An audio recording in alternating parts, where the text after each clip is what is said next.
Bonjour à tous et bienvenue sur le podcast Je peux pas, j'ai business. Je suis Aline, coach business chez The Bee Boost et chaque semaine, avec ce podcast, je vous donne les stratégies, les conseils, les astuces et surtout l'énergie pour booster votre business et accélérer vos résultats. Alors mettez-vous à votre aise, installez-vous confortablement et c'est parti pour l'épisode du jour. Hello à tous! Avant de démarrer l'épisode de podcast du jour, j'ai quelque chose à vous dire, quelque chose à vous annoncer. Si vous avez envie de faire décoller votre business, mais que vous ne savez pas aujourd'hui par quoi commencer, que vous ne savez pas quelle serait la meilleure stratégie pour vous en particulier, adaptée à votre situation, à vos objectifs, j'ai quelque chose pour vous.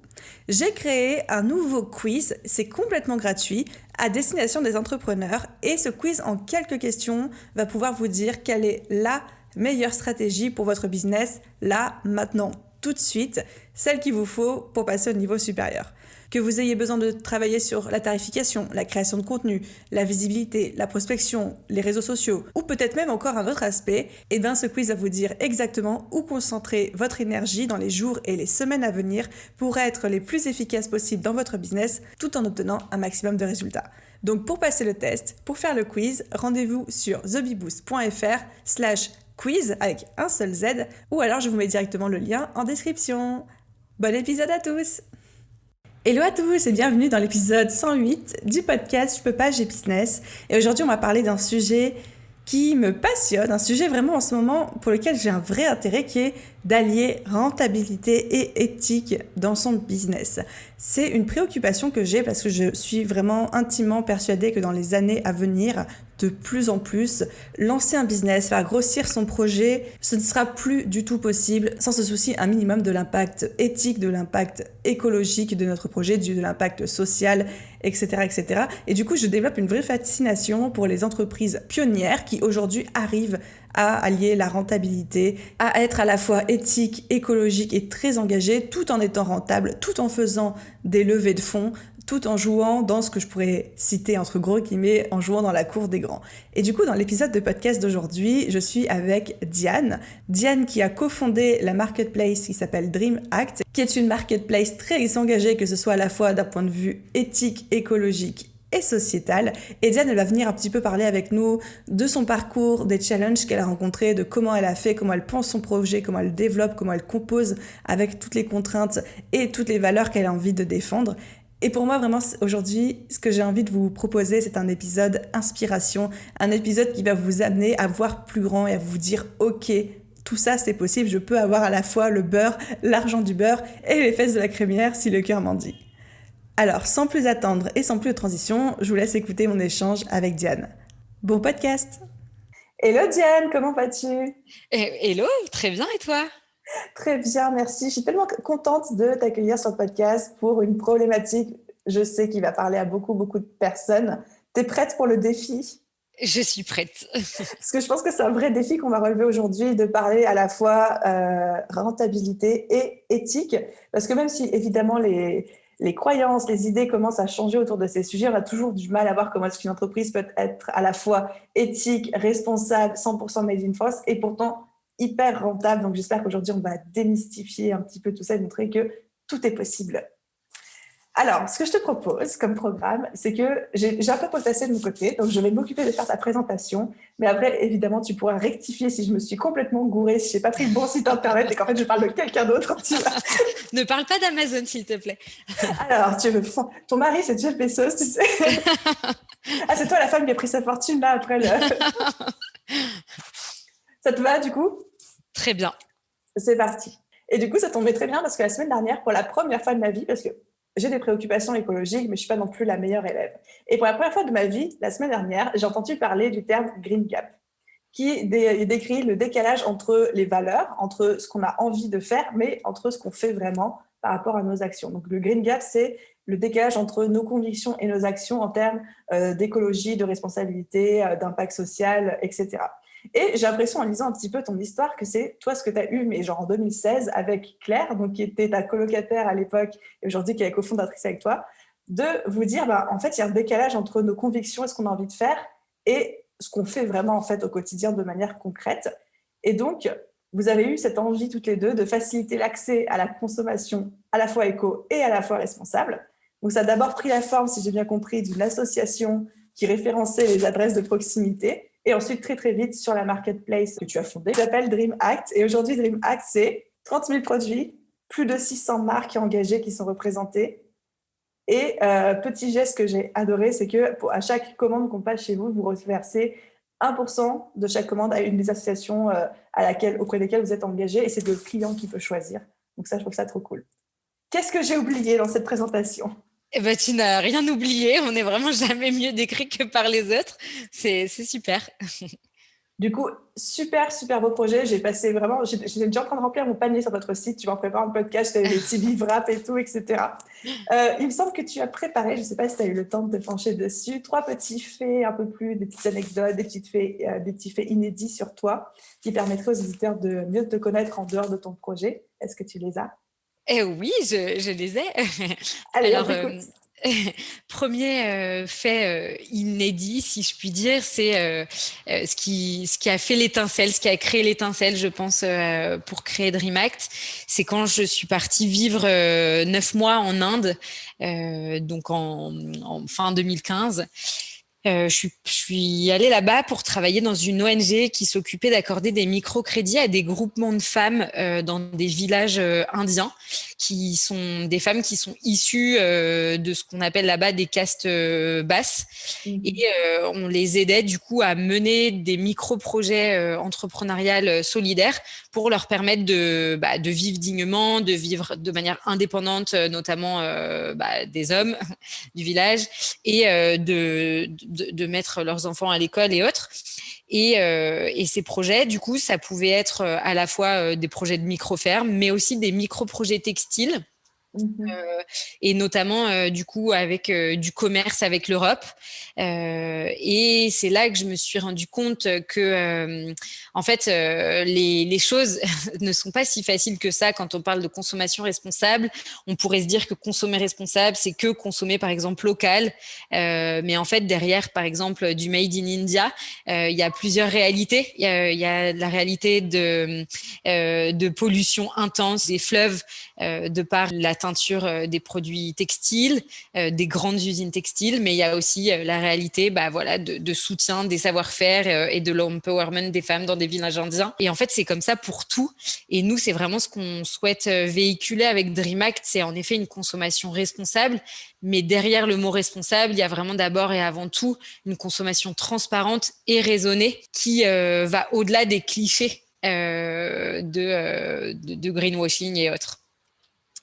C'est très fort ce que tu dis, et encore une fois, moi je suis un bébé, tu vois, dans tout ce qui est écologie, responsable et tout. Évidemment que c'est des valeurs qui me parlent, mais je suis la première à dire que c'est dur de changer son quotidien, etc.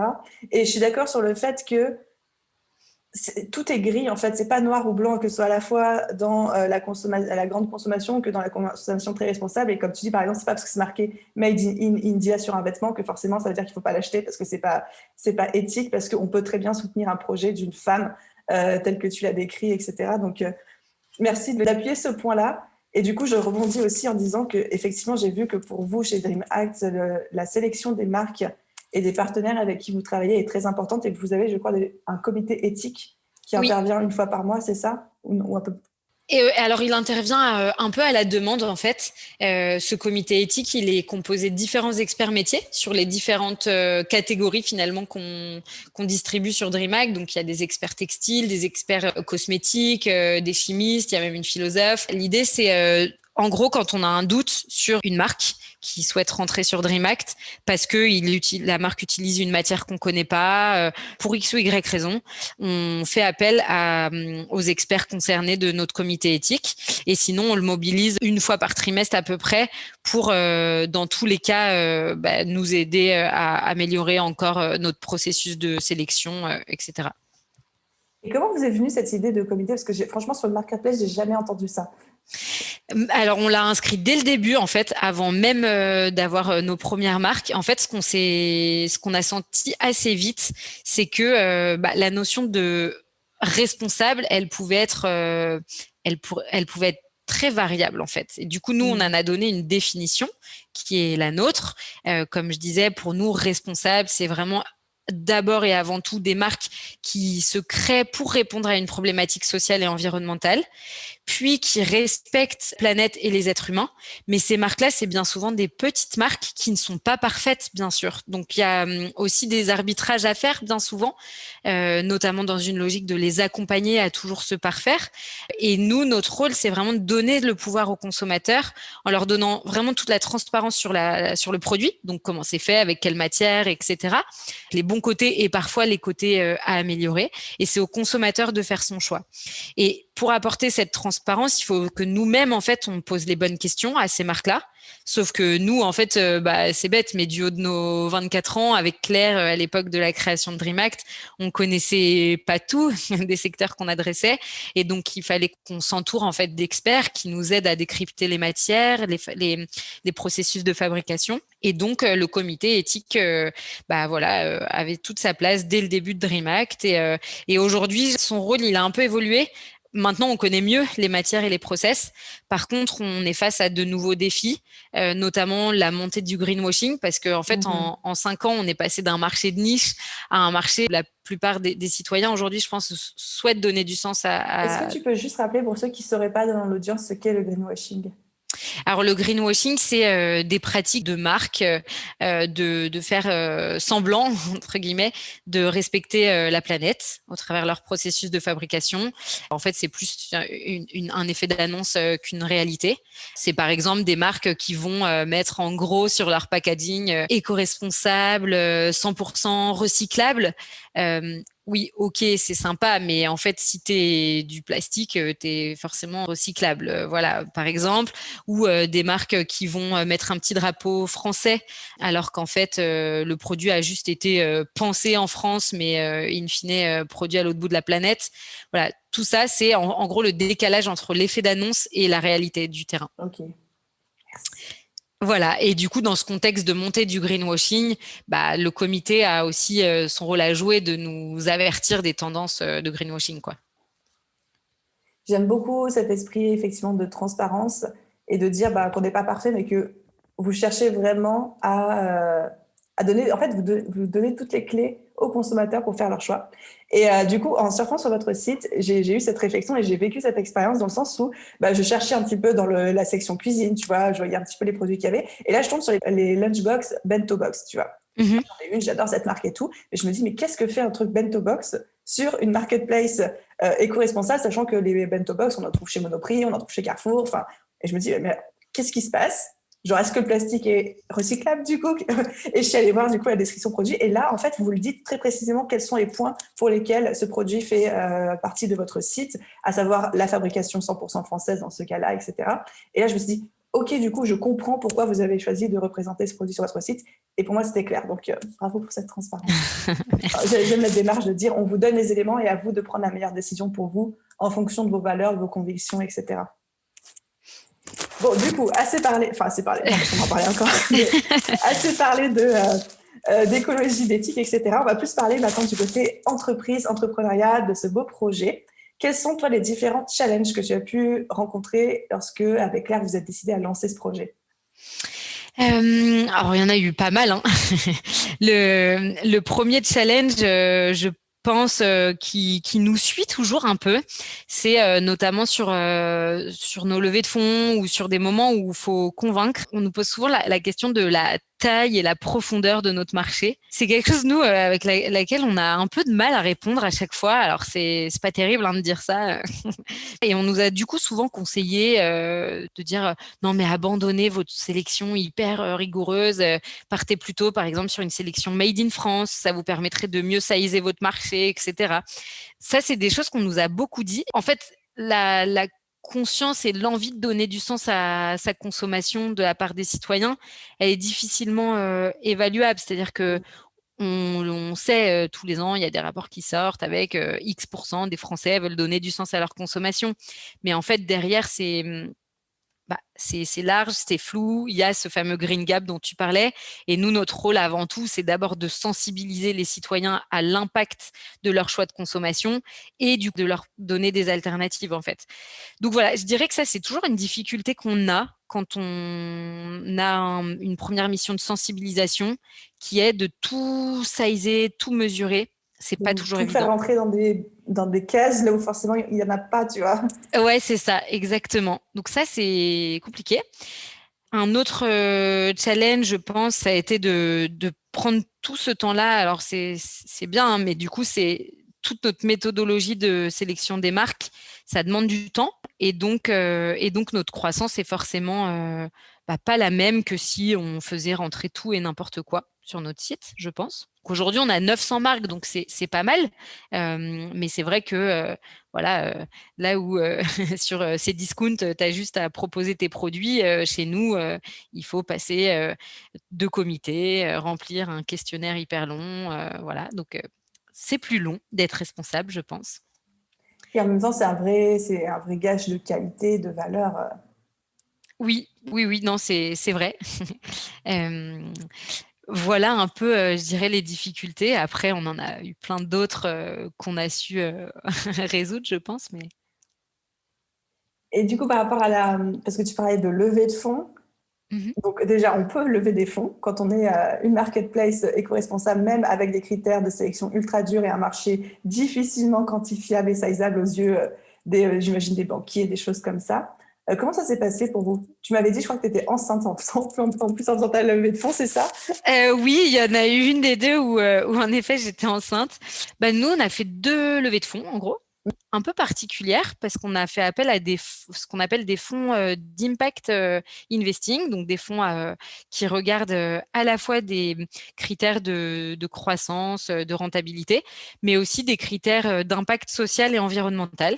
Donc ils exigent de nous, ces 2 facettes, on va dire, et ils nous ont évalués, voilà, comme tels. Et on a aussi fait appel à l'épargne des citoyens. En gros, on a ouvert notre capital au travers d'une plateforme qui s'appelle Lita, qui est une plateforme de financement participatif, mais en capital. Donc, en fait, les gens pouvaient acheter des parts de notre société à Ah, partir de génial. 100 euros. Et donc, aujourd'hui, on a plus de 200 actionnaires citoyens dans notre capital qui participent à nos assemblées générales et donc aux décisions stratégiques de la boîte et qui ont permis de financer ces 2 levées de fonds. Et sans indiscrétion, enfin, tu me dis si tu ne veux pas répondre à cette question, mais du coup, ces 200 personnes qui sont capital, ça représente combien de parts du capital? Aujourd'hui, elles représentent 12 à elles toutes, D'accord. de notre capital et ensuite il y a, du coup à peu près 30 qui sont détenus par des fonds d'impact. Donc, on vous retrouvera pas sur qui va être mon associé prochaine saison, mais Ah ouais, ouais, non, ça pourrait, mais non, mais en gros, oui, on peut lever des fonds quand on est, enfin, une entreprise sociale. De toute façon, on est une SAS, hein, derrière. Alors, on a le statut d'entreprise sociale, et cetera, mais on est une SAS, donc on peut ouvrir notre capital. C'est aussi une force, je pense, d'allier le social et, et l'économique. je pense que là où il y a quelques années, c'était vu comme un petit peu des ovnis ou des projets qui représentaient des gouffres financiers, aujourd'hui, ça va de plus en plus devenir indispensable, en fait. Je pense que dans quelques années, ce sera impensable de lancer un projet sans en mesurer l'impact social, écologique, éthique, etc. Oui, c'est vrai. Je suis complètement d'accord. Et du coup, tu as dû rencontrer tellement de fois cette croyance au fur et à mesure de ton parcours et tout, surtout au début, que éthique et rentabilité ne vont pas forcément ensemble. Toi, quel est ton point de vue là-dessus? Je me suis sans doute un petit peu déjà, quoi. Et c'est vrai que c'est un challenge. Ça l'était, comme tu le disais juste avant, peut-être plus avant que maintenant. Je pense que nous, voilà, notamment chez DreamAct, sur nos débuts, il y a tout cet aspect de sensibilisation qui fait prendre du temps aussi dans la croissance, mais c'est possible d'allier les deux. Moi, je le vois au quotidien. On a du coup 900 marques qui sont pas toutes rentables, mais qui visent à l'être et nombre d'entre elles le sont. En fait, être éthique, c'est aussi prendre en compte toutes ces parties prenantes et rémunérer du coup bien toute sa chaîne de production, mais ça ne veut pas forcément dire s'oublier.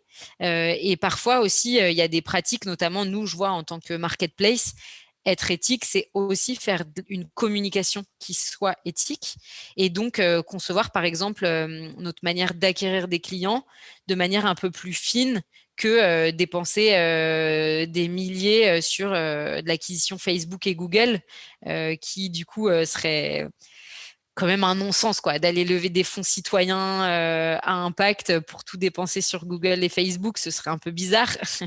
Mais du coup, c'est super intéressant ce que tu dis, effectivement. Vous faites comment alors pour l'acquisition de clients? Comment est-ce qu'on acquiert éthiquement et responsablement des clients? Nous, notre première source de première source de trafic, c'est le SEO.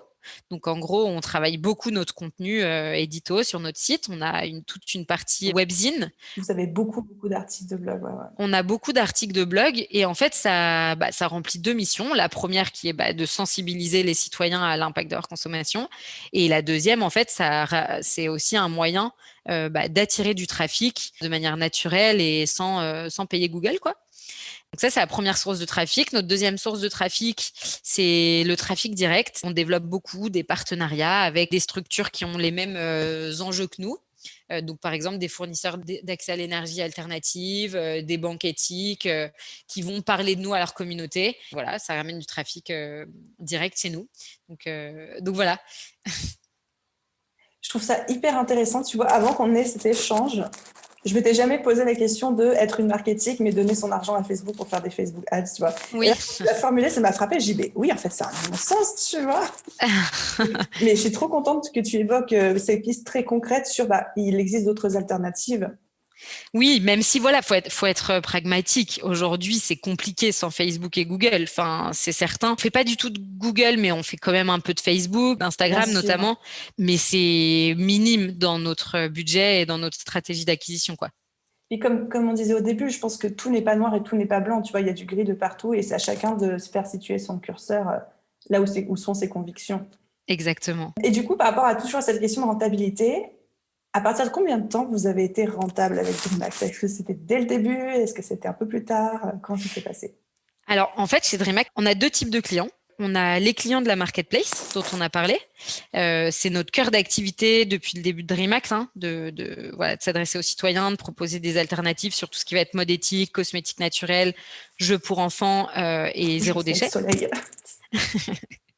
Et on a un deuxième type de clients, c'est des clients pros, donc des collectivités, des entreprises, des startups, tout type de boîtes, qui achètent ce qu'on appelle des objets médias éco-responsables, de l'éco-cup à la gourde, en passant par le textile avec leur logo, etc. Ça, on l'a développé un peu plus tardivement, il y a quand même 3 ans. Et aujourd'hui, en fait, on a l'activité donc B2B qui est rentable depuis ses débuts et qui permet en fait de dégager aussi de la rentabilité pour financer la croissance globale de l'entreprise.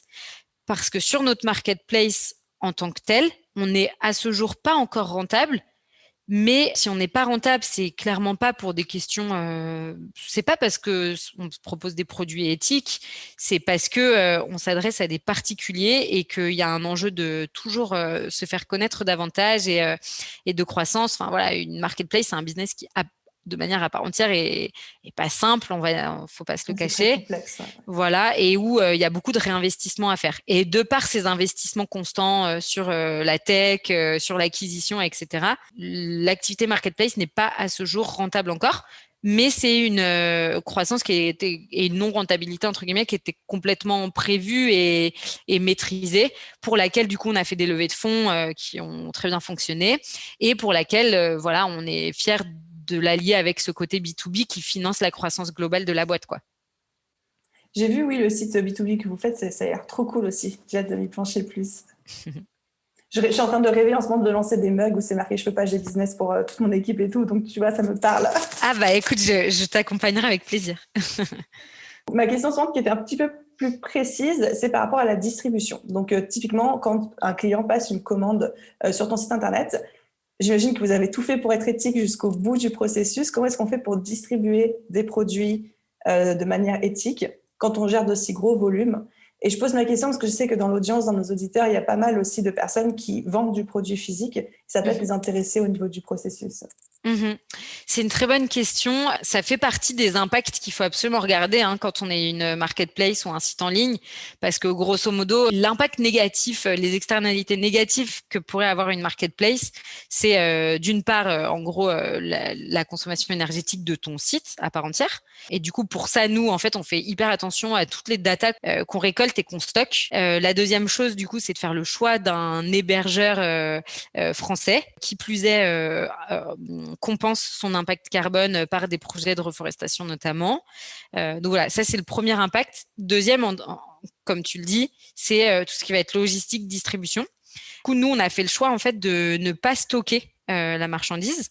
Donc, en fait, c'est nos marques qui gardent leur stock, grosso modo, chez elles. Pourquoi? Parce qu'en fait, la plupart de nos marques, enfin beaucoup de nos marques fabriquent à la commande en fait. Pour qu'elles puissent fabriquer à la demande, forcément, il faut qu'elles aient la main sur leur stock. Aussi parce qu'on voulait éviter aux marchandises de faire deux voyages, des marques jusqu'à un logisticien, puis du logisticien jusqu'à chez nos clients. Là, le produit, en fait, il fait directement de la marque jusqu'à chez toi. Et il le fait à 95% des cas sur notre site via la Poste, qui est en fait un transporteur français et qui en plus a quand même fait un vrai effort de remplacer tout son parc automobile par des véhicules électriques, qui a lui aussi un programme de compensation carbone voilà, poussé, et qui surtout roule pas à vide en fait. Et dernière petite chose, en fait, la distribution, c'est aussi savoir considérer en tout cas ces transporteurs, ne pas les considérer comme n'étant rien dans la chaîne de valeur. On a à cœur en fait chez DreamHack de dire les frais de port sont pas gratuits, parce qu'en fait derrière il y a des êtres humains qui bossent, et notamment pendant du coup le premier confinement, nous on avait fait le choix de mettre en pause toutes les expéditions de notre site pour laisser à la poste la possibilité d'expédier que les produits de première nécessité et de pas encombrer les services avec nos produits à nous. Et du coup, ça m'inspire une question de t'entendre parler de ça par rapport aujourd'hui à la crise, à tout ce qu'on traverse, etc. Quelles sont, vous, toutes les mesures que vous avez mises en place? Et la question est très ouverte. Ça peut être des mesures en interne, ça peut être des mesures en externe, ça peut être est-ce qu'il y a eu des adaptations sur votre site, dans votre modèle de fonctionnement, etc.